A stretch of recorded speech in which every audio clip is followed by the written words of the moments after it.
आज हम शुरू करते हैं आपकी वर्कशीट नंबर 15। तो पहले आप लोग इसे अच्छे से लेबल कर लेंगे। साइंस की वर्कशीट है, अपना नाम, क्लास, अपने टीचर का नाम, डेट आप लोग लिख लेंगे। अधातुओं के रासायनिक गुण। ठीक है, अब हम लोग पढ़ेंगे आज अधातुओं के बारे में, यानी वो चीज़ें जो धातु नहीं है, जिसके अंदर से इलेक्ट्रिसिटी यानी बिजली पार नहीं होती। ठीक है, आज हम अधातुओं के रासायनिक गुणों के बारे में जानेंगे। नंबर 1 है ऑक्सीजन से अभिक्रिया।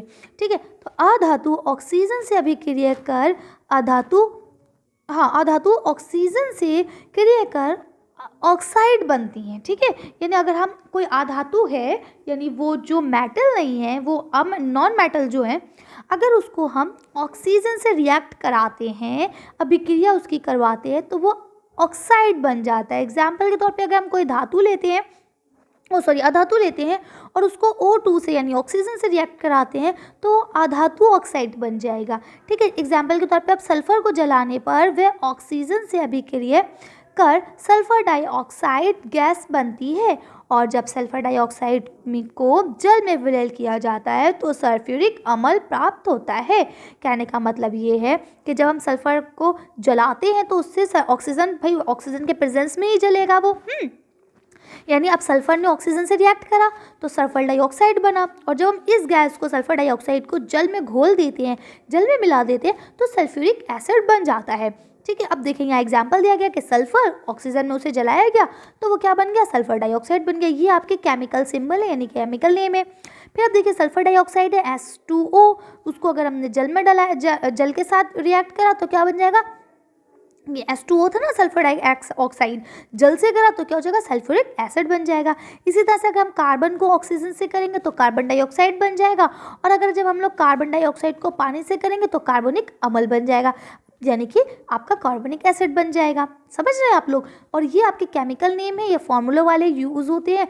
आपको O2 लिखा हुआ मिलेगा तो आपको समझ जाना है कि ये ऑक्सीजन की बात हो रही है। ठीक है, चलिए आगे बढ़ते हैं। अधातु ऑक्साइड की प्रकृति हम एक क्रियाकलाप के द्वारा जानेंगे कि अधातु के ऑक्साइड अम्ल होते हैं या क्षारीय। ठीक है, यानी अब हम ये जानेंगे कि जो अधातु है, यानी कि कोई भी नॉन मेटल है, उसका जो नेचर है, यानी वो किस प्रकार का है, यानी वो अगर एसिडिक है या वो बेसिक है, तो हमें आज ये जानना है। ठीक, तो देखिए क्या लिखा है, हमें चाहिए कार्बन, यानी कि कोयला ले सकते हैं कार्बन के लिए, लाल और नीला लिटमस सूचक पत्र यानी लिटमस पेपर चाहिए, और कांच का जार चाहिए। अब लिटमस पेपर अगर आप लोग पढ़ चुके हैं तो बहुत अच्छी बात है, लेकिन अगर आप लोग ने नहीं पढ़ा है तो आज की आप लोग 6th क्लास की वर्कशीट को जाके चेक करेंगे। 6th क्लास की वर्कशीट में आज मैंने इसके बारे में बहुत अच्छे से पढ़ाया है। ठीक है, तो अब देखिए यहाँ क्या लिखा है, जब आप एक छोटे कोयले के टुकड़े को जलाया, यानी आप एक छोटे कोयले के टुकड़े को जलाएं और उसके ऊपर कांच का जार उल्टा कर दें, यानी कोयले के टुकड़े को जलाएं, उसके ऊपर जार का जो कांच का जार है उसको बंद कर दें, उसमें निकलने वाली गैस को इकट्ठा किया, यानी अब आपने कोयला जलेगा तो धुआं निकलता है ना, उसको आपने इकट्ठा कर लिया। फिर उस जार में थोड़ा पानी डालकर उसको गैस को क्या करना है, पानी में घोलने का प्रयास करें। मिश्रण को थोड़ी देर तक हिलाएं और नीले तथा लाल लिटमस सूचक से टेस्ट करें। ठीक है, यानी कि क्या करना है, जो धुआं निकलना है, भाई कोयले को जलाएंगे उसमें से धुआं निकलेगा, अब आपको कांच का डिब्बा उस पर रख देना है। जब आप उस पर रख देंगे तो ये यहाँ से सील हो जाएगा, भाई ये ज़मीन है, तो ये सील हो जाएगा, तो जो धुआं है वो इसके अंदर भर जाएगा। ठीक, अब आपको क्या करना है, उस धुएं को फेंकना नहीं है, हल्के से किसी सूरत से उसमें पानी भी मिला देना है, ढकना ढक के।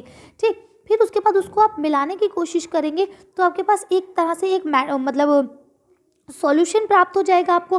फिर आपको क्या करना है, लाल लिटमस पेपर और नीले लिटमस पेपर से चेक करना है।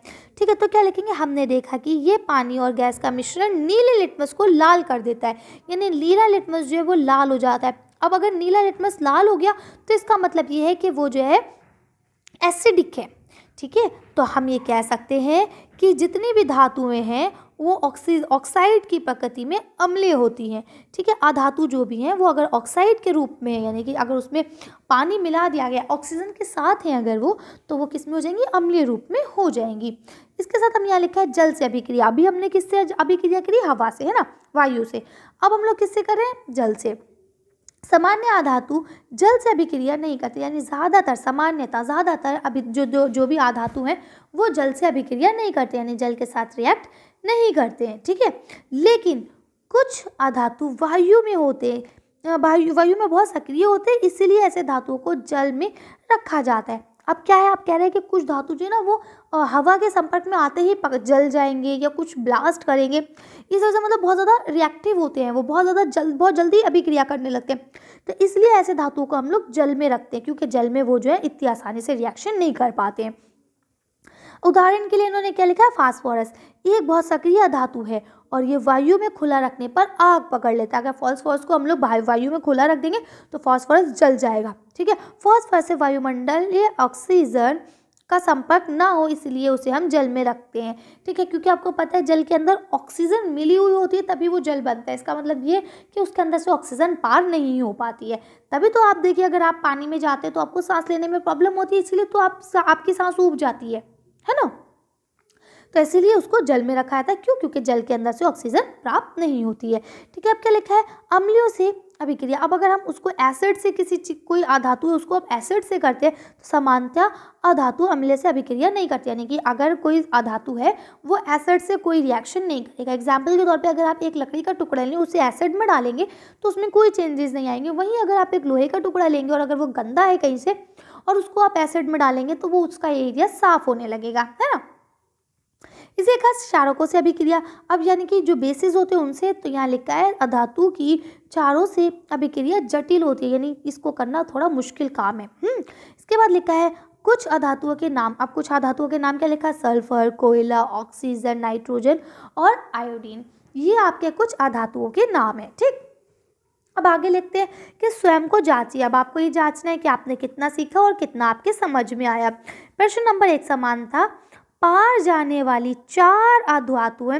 अच्छा, पाए लिखा है, पाए जाने वाले 4 अधातुओं के नाम लिखिए, जो वो 4 अधातुएं जो हमें समानता सामने तौर पे मिलती है। तो देखिए, वैसे तो आप इन चारों के नाम लिख सकते हैं, ठीक है, लेकिन क्या है कि ये चारों जो धातुएं हैं ये आपकी आम तौर पे आपको नहीं मिल सकती। जैसे सल्फर है, ये आपको डेली लाइफ में नहीं मिलेगा, ठीक है। तो हम वैसे तो आप इसका आंसर ये लिख देंगे, ये भी ठीक है, लेकिन अगर हम चाहें तो इसका जो आंसर मैं अब आपको लिखा रही हूँ तो वो आप लोग लिखें, ज़्यादा बेहतर है, ठीक है। चलिए, तो उसका हम लोग आंसर देखते हैं। अब आप इसका आंसर यहाँ से लिखेंगे, लकड़ी, कपड़ा, प्लास्टिक, रबड़, है ना। तो ये चारों मैंने दिखा दिए। इसके अलावा भी बहुत सारे ऐसे धातु हैं जो आप डेली यूज़ में इस्तेमाल करते हैं, तो आप उनको लिख सकते हैं। चलिए अगला क्वेश्चन पढ़ते हैं। आपका नेक्स्ट क्वेश्चन लिखा है, फास्फोरस अधातु को पानी में क्यों रखा जाता है, यानी फास्फोरस को हम लोग पानी में क्यों रखते हैं। चलिए इसका आंसर देखते हैं। आप इसका आंसर यहाँ से लिखेंगे, फास्फोरस एक बड़ी बहुत ही ज़्यादा प्रक्रियाशील धातु है, क्षार धातु।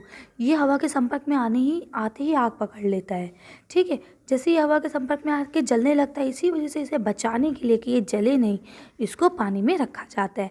तो आप इसे भी कर लेंगे। चलिए आगे बढ़ते हैं। अब देखिए, यहाँ आपका अगला क्वेश्चन है, अधातु ऑक्साइड की प्रकृति कैसी होती है, यानी वो धातु जो ऑक्सीजन में होते हैं, ऑक्साइड से मिले हुए होते हैं, उनकी प्रकृति कैसी होती है, उनका नेचर कैसा होता है। चलिए इसका आंसर देखते हैं। इसका आंसर यहाँ से लिखेंगे, अधातुओं के ऑक्साइड की प्रकृति जो है वो अम्लीय होती है, यानी कि एसिडिक होती है। वो अधातु जो ऑक्सीजन के साथ रिएक्ट किए हुए हैं तो उसकी जो नेचर होगा, यानी उसकी जो प्रकृति होगी वो कैसी होगी, अम्लीय, यानी एसिड होगी, ठीक। चलिए आगे पढ़ते हैं। अब देखिए, यहाँ लिखा है, निम्नलिखित कथनों को सही या गलत लिखिए। तो लिखा, अधातु अम्ल से तीव्र गति से अभिक्रिया करते हैं, तो ये गलत है। अधातु कभी भी अम्लों से अभिक्रिया करते ही नहीं। ये देखिए, ये लिखा, अधातु कभी भी अम्ल से अभिक्रिया नहीं करते। अधातु की क्षारकों से अभिक्रिया जटिल होती है, ये ठीक है। ये देखिए, यहाँ लिखा है कि इनकी अभिक्रिया जटिल होती है। तो पहला वाला गलत है कथन और दूसरा वाला कथन सही है, ठीक है। तो आप सही और गलत लिख देंगे। तो इस तरह से आज आपकी वर्कशीट कंप्लीट होती है। आज की वीडियो में बस इतने। अगर आपको हमारी वीडियो पसंद आई हो तो प्लीज़ इसे लाइक और शेयर करें। अभी तक आपने हमारे चैनल को सब्सक्राइब नहीं करा है तो प्लीज़ हमारे चैनल को सब्सक्राइब करें। Thank you for watching.